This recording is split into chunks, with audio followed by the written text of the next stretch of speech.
Good morning. I guess I'm not going to say hello. I should start it out like that.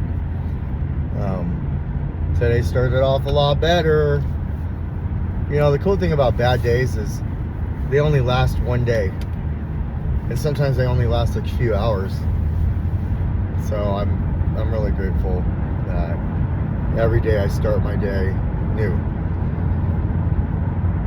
You know, there's some problems that just continue to extend, but the day is new, so I get to choose how I want to feel today. And it's cool because I get to choose how I want to feel all the time. Every time I'm angry, I'm choosing to be angry, even if I'm not making that decision like consciously. Like being angry isn't like, okay, I'm gonna be angry now and then I get angry. Usually that shit doesn't work either.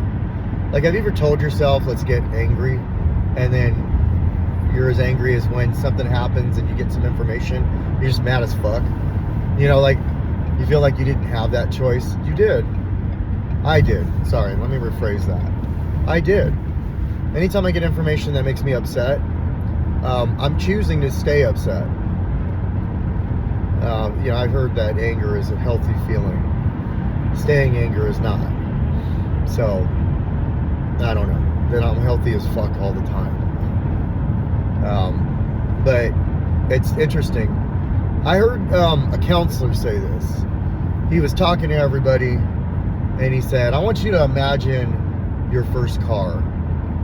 You know, a lot of people remember their first car. And he said, what color was it? What time of day was it? You know, when you got it. What did it smell like? You may or may not remember that, but he went there. What did it look like? What did the seats feel like? How did the engine sound? And if you're like me, that shit was all fucked. But I can still remember all of it, except for the smell. I don't think I remember what it smelled like. But what he was doing was amazing, and I didn't realize it until afterwards. Because when he did the exercise, I'm in treatment. I got some shit going on in my head. I don't want to be there, but I know I need to be there. I'm grateful I'm there, but I'm upset that I'm there. You know, I'm still worried about, like, am I going to still have my job? I'm still worried about, am I going to be able to pay for the bills? Am I going to be able to pay for the house? Am I going to be able to keep the water on? The whole nine, right? And so it was very interesting what he did when he did that. I started thinking about, you know, I got about 4 senses in, you know, and you know, I started thinking about, it was blue and the door was all fucked up and the radio didn't work, so I used a karaoke machine, you know, big ass one, you know, one from like the old school 90s from Target that had 2 tape decks, and you know, that was my radio in the back, and I still took people, you know, I still went on dates with that shit, turned it on. It was always like Al Green or some other shit. But anyways, but you see where I'm going with this. But that exercise, when I started thinking about that, I forgot what I was thinking about because I had to go there. I was choosing to think about my car memory.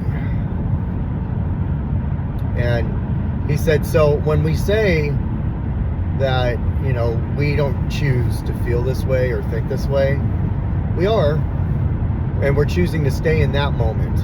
And usually when we're angry, it's about some shit. And sometimes it's about some shit that just happened.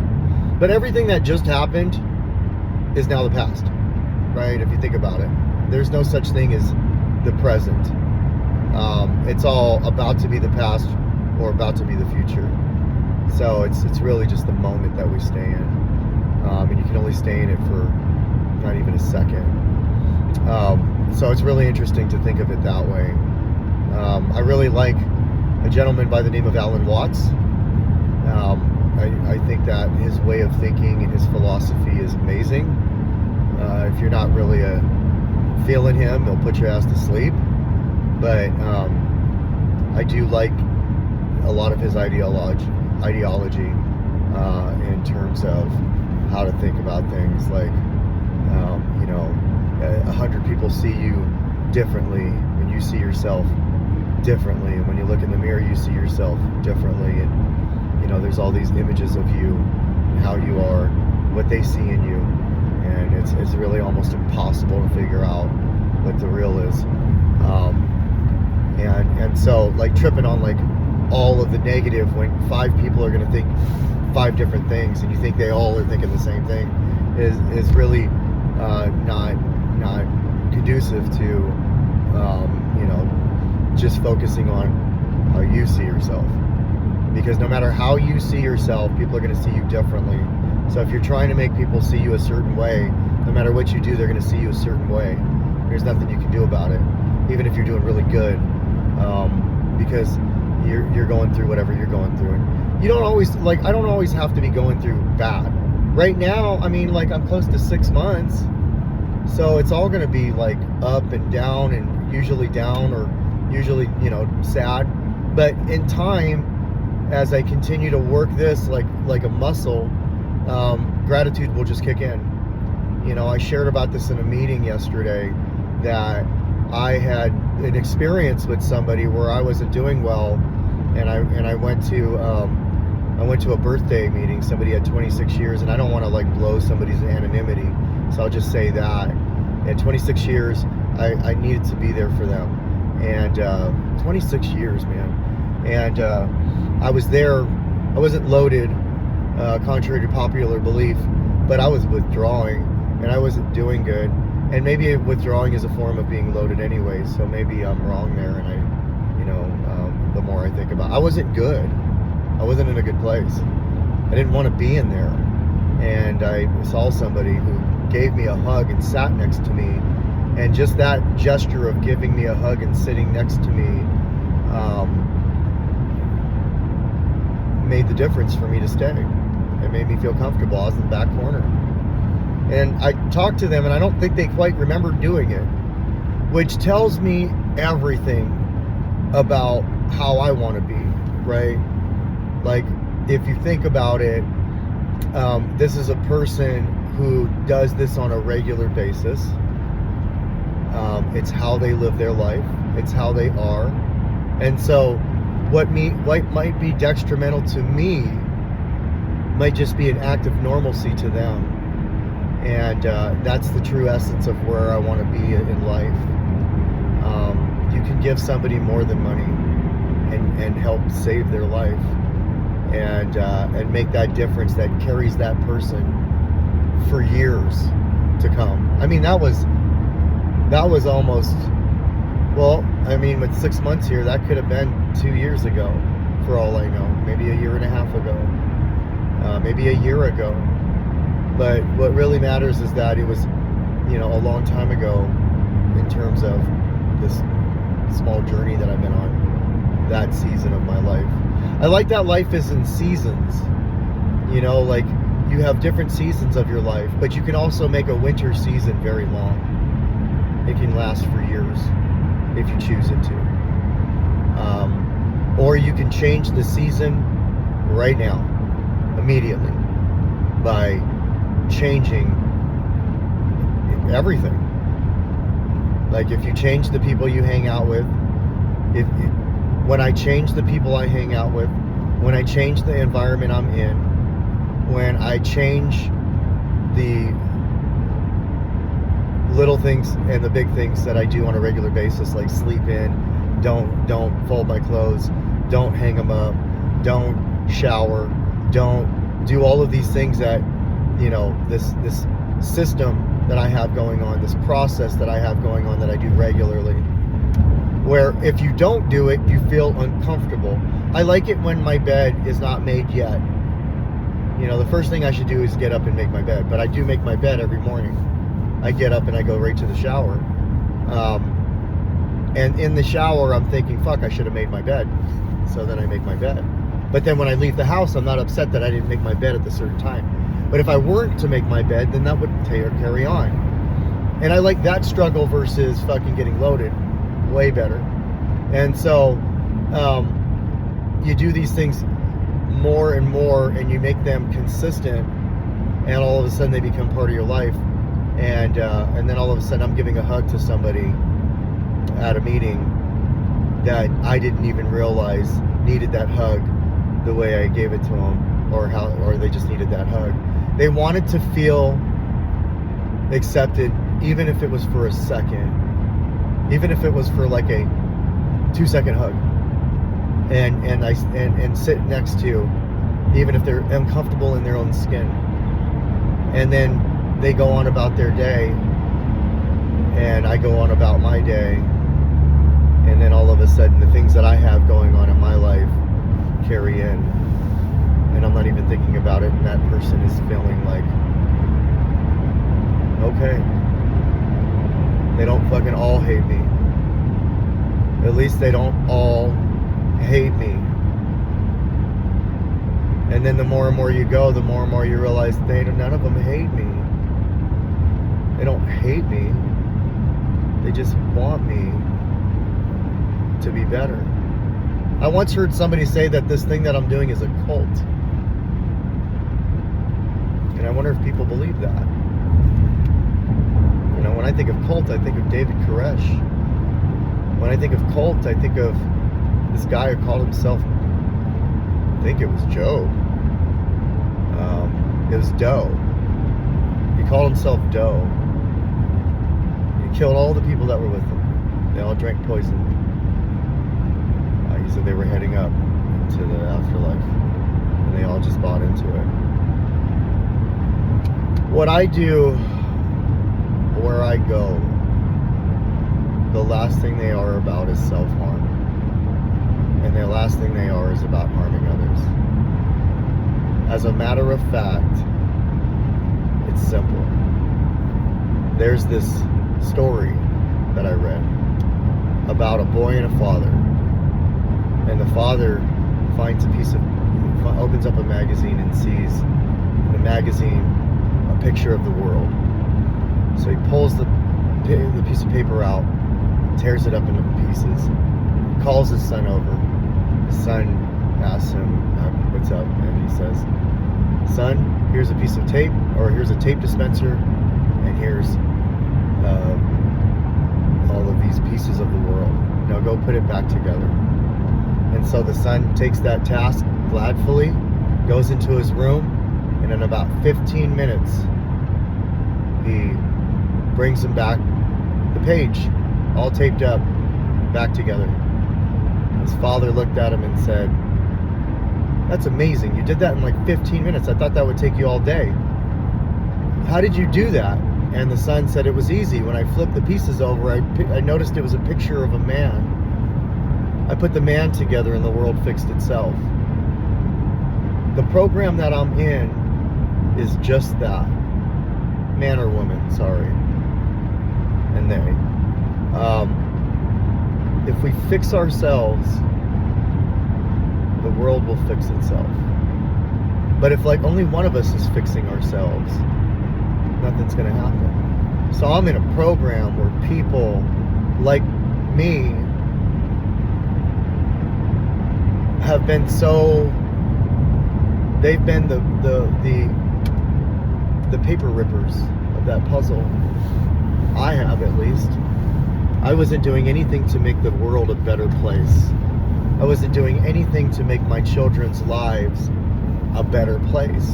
And I was tearing up little by little, one thing at a time. Not showing up to this, saying I'll do this and not doing it, using dope instead of hanging out. When I'm not using dope, I can't even hold a good conversation. All of it. And then, little by little, one piece at a time. And the beauty of it is that world, that metaphorical page, until I die, will never be complete. I'm going to have to always put another piece in there. But if recovery wasn't a thing, and I wasn't, I didn't fall into the struggles of addiction like I did because of, who I am, what I in this way of thinking, would I even be able to be in a position where I feel like I do? Or would I just be going to work, coming home, feeling like a robot, thinking everything is empty, in a relationship that I feel is just not quite fulfilling because I'm not working on myself? And it just goes through the motions of the systematic approach of how we say life should be, the the wife, the kids, the house, and we just go in, we watch some football, we watch some sports, we have these conversations that may or may not be fruitful, we have dinner, we go to bed, we gossip, we exercise, and then we go about our days like that, not really wanting to help others.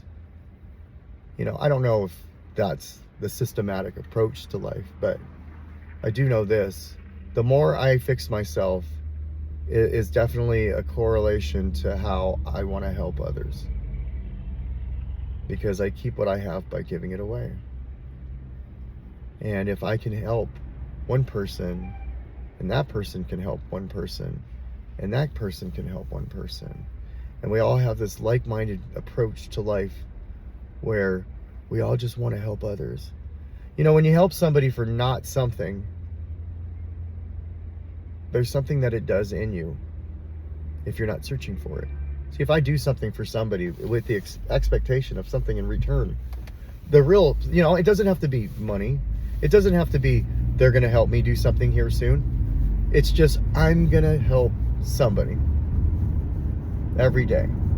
If you go through that approach of life, I do, all the time, you start to feel this feeling of fulfillment, this feeling of purpose.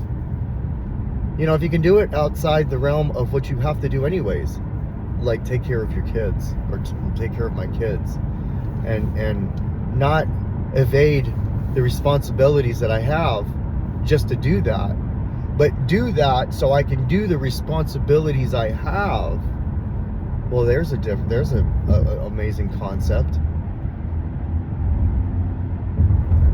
Doing that helps me do me better. Sharing my struggles in a room, real struggles, not the, candy-coated literature, coming right out of the text, sharing another individual's story, not realizing it, but going through something and then sharing how I'm working through it. That maybe somebody might be able to take that and try it, that maybe has less time than me, and I never hear back from them, but they did it. There's something that shifts in the universe for me, and I may not realize it, but it does. I'm in a much better place now than I've ever been, and I feel like I've done a good job trying to help others to this point, trying to make somebody feel worth it. I can't help everybody, but I can try to help everybody I come across. And I'm not going to help everybody, but if I just give it that effort to do it and not say, you know what, fuck this, nobody wants my fucking help, so fuck them all, right? It's so easy to do that and then just all of a sudden go back to being selfish. Well, that's not going to help me. I've done that approach. It didn't work out for me. All of a sudden, I just was alone, isolated, and then got loaded. And then I felt everybody hated me. And rightfully so, a lot of people didn't like me. At least that version of me. So, I got so paranoid over what is obvious. So paranoid over what was obvious. I feel like paranoia is like the unknown anxiety of what might be happening. Right? Like, might they not like me if I'm getting loaded all the time? Probably not. So what's the point of being paranoid about it? The more and more I think about it, it was like, well, they might, but that implies that they might be okay with me doing that. And I don't think anybody's okay with anybody doing that, really. So it was kind of this false sense of paranoia, if I think about it, that really isn't, yeah, did the guy on the street look me in the eyes and like he knows what I did that night? Probably not.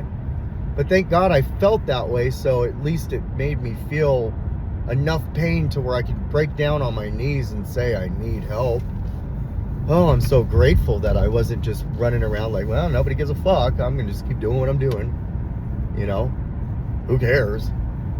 I think there's something to be said about caring what people think about you if it's going to push you to strive to be a kind, loving, nurturing person to the point to where you don't care as much about what people think about you. I think there's a lot more to that than it all. So anyways, this has been 20 minutes longer than I should have. I didn't get to say my prayers, so I'll do that in the I'll do that when I sit down at my desk. I love you. You're worth it. And just keep pushing. Rodney, you got this. Another day under your belt, another day closer to another milestone. You got this. And you're worth it. And you're wanted and needed and loved.